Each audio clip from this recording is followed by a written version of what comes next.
തെരഞ്ഞെടുപ്പൊരുക്കങ്ങളുടെ ഭാഗമായി കേന്ദ്രസേനയുടെയും പോലീസിന്റെയും നേതൃത്വത്തിൽ മൂന്നാറിൽ റൂട്ട് മാർച്ച് നടത്തി. 50ഓളം സേനാംഗങ്ങൾ റൂട്ട് മാർച്ചിൽ പങ്കെടുത്തു. ഇൻഡോ ടിബറ്റൻ ബോർഡർ ഫോഴ്സിന് പുറമെ മൂന്നാർ സ്റ്റേഷനിലെ പോലീസ് ഉദ്യോഗസ്ഥരും റൂട്ട് മാർച്ചിന്റെ ഭാഗമായി.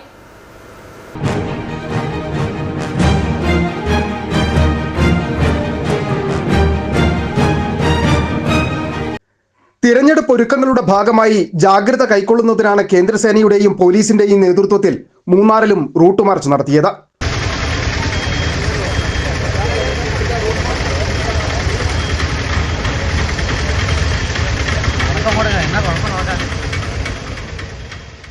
ഇൻഡോ ടിബറ്റൻ ബോർഡർ ഫോഴ്സിന് പുറമെ മൂന്നാർ സ്റ്റേഷനിലെ പോലീസ് ഉദ്യോഗസ്ഥരും റൂട്ട് മാർച്ചിന്റെ ഭാഗമായി. ITBPയിൽപ്പെട്ട 30ഓളം സേനാംഗങ്ങളും മൂന്നാർ സ്റ്റേഷനിലെ 20ഓളം പോലീസ് ഉദ്യോഗസ്ഥരും റൂട്ട് മാർച്ചിൽ പങ്കെടുത്തു. മൂന്നാർ ടൗണിൽ മുസ്ലിം പള്ളിക്ക് സമീപത്തു നിന്നുമായിരുന്നു റൂട്ട് മാർച്ച് ആരംഭിച്ചത്. മൂന്നാർ DYSPയും CIയും റൂട്ട് മാർച്ചിന് നേതൃത്വം നൽകി. സേനാ വാഹന വ്യൂഹവും റൂട്ട് മാർച്ചിന്റെ ഭാഗമായി.